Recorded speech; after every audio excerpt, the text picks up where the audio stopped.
অনেক রকমভাবেই তো বাঁধাকপি রান্না করে দেখেছেন। এভাবে একবার ট্রাই করে দেখবেন। খেতে বেশ ভালো লাগে আর তৈরি করতেও সময় লাগে মাত্র 10 মিনিট।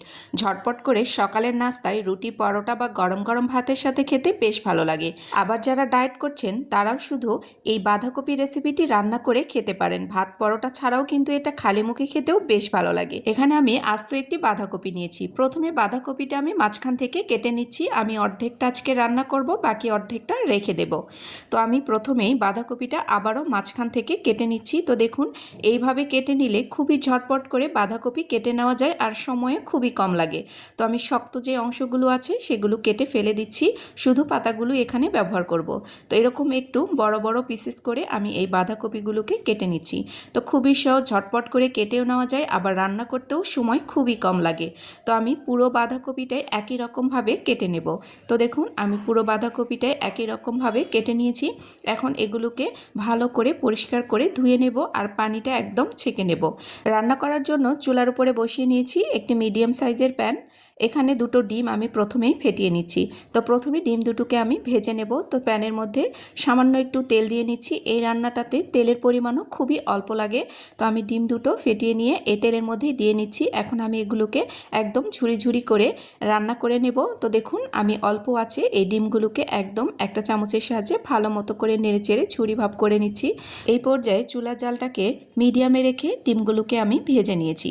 তো এগুলো হয়ে গেছে, এখন প্যান থেকে উঠিয়ে নিচ্ছি। এই প্যানেই আমি পুরো রান্নাটা করে নেব। তো প্যানের মধ্যে আবারও দিয়ে নিচ্ছি 2 থেকে 3 টেবিল চামচ পরিমাণ রান্নার তেল। আমি আবারও বলছি, এখানে তেলের পরিমাণ খুবই অল্প লাগে, অল্প তেলে এই রান্নাটা করে নেওয়া যায়। এখানে আমি মিডিয়াম সাইজের একটি পেঁয়াজ কুচি করে ব্যবহার করছি। এর সাথে দিয়ে নিচ্ছি কাঁচামরিচ বেশ কয়েকটা। ঝালটা অবশ্যই আপনারা আপনাদের স্বাদ অনুযায়ী এখানে ব্যবহার করবেন। তো নাড়াচাড়া করে নিচ্ছি। পেঁয়াজটাকে ব্রাউন কালার করব না, জাস্ট হালকা একটু নরম হয়ে আসলেই এর মধ্যে এখন দিয়ে নিচ্ছি আদা রসুন বাটা 1/2 টেবিল চামচ পরিমাণ। দিয়ে নিচ্ছি সামান্য একটু হলুদ, জাস্ট একটু কালারের জন্য ব্যবহার করেছি, আর স্বাদ মতো লবণ। এখন এই মশলাটাকেও 1 মিনিটের মতো নাড়াচাড়া করে নেব তেলের সাথেই। এখন আমি এর মধ্যে কেটে ধুয়ে রাখা বাঁধাকপির টুকরোগুলোকে দিয়ে নেব। তো দেখুন, রান্নাটা খুবই সহজ, অল্প সময়ে বেশ সুস্বাদুভাবে এইভাবে বাঁধাকপির রেসিপি তৈরি করে নেওয়া যায়। আপনারা অবশ্যই বাসায় ট্রাই করে দেখবেন, খেতে কিন্তু বেশ ভালো লাগে। তো সবগুলো বাঁধাকপি দিয়ে নিয়েছি, একটু নাড়াচাড়া করে মশলাগুলোর সাথে মিশিয়ে নিচ্ছি। এখন আমি ঢাকনা দিয়ে 10 মিনিট মিডিয়াম আঁচে এগুলোকে রান্না করে নেব পানি ছাড়াই, কারণ বাঁধাকপি থেকে কিছুটা পানি বের হয়ে বাঁধাকপিটা সেদ্ধ হয়ে যাবে। আর বাঁধাকপিটা একদমই সুন্দরভাবে সেদ্ধ হয়ে গেছে। এখন আমি নাড়াচাড়া করে নিচ্ছি। দেখুন, আরও কিছুটা পানি রয়ে গেছে। এখন এই পর্যায়ে নাড়াচাড়া করে নিলেই পানিটা একদম শুকিয়ে যাবে। এই পর্যায়ে দিয়ে নিচ্ছি 1/2 টেবিল চামচের মতো কালো গোলমরিচের গুঁড়ো। এরপর দিয়ে নিচ্ছি 1/2 টেবিল চামচ পরিমাণ সয়া সস।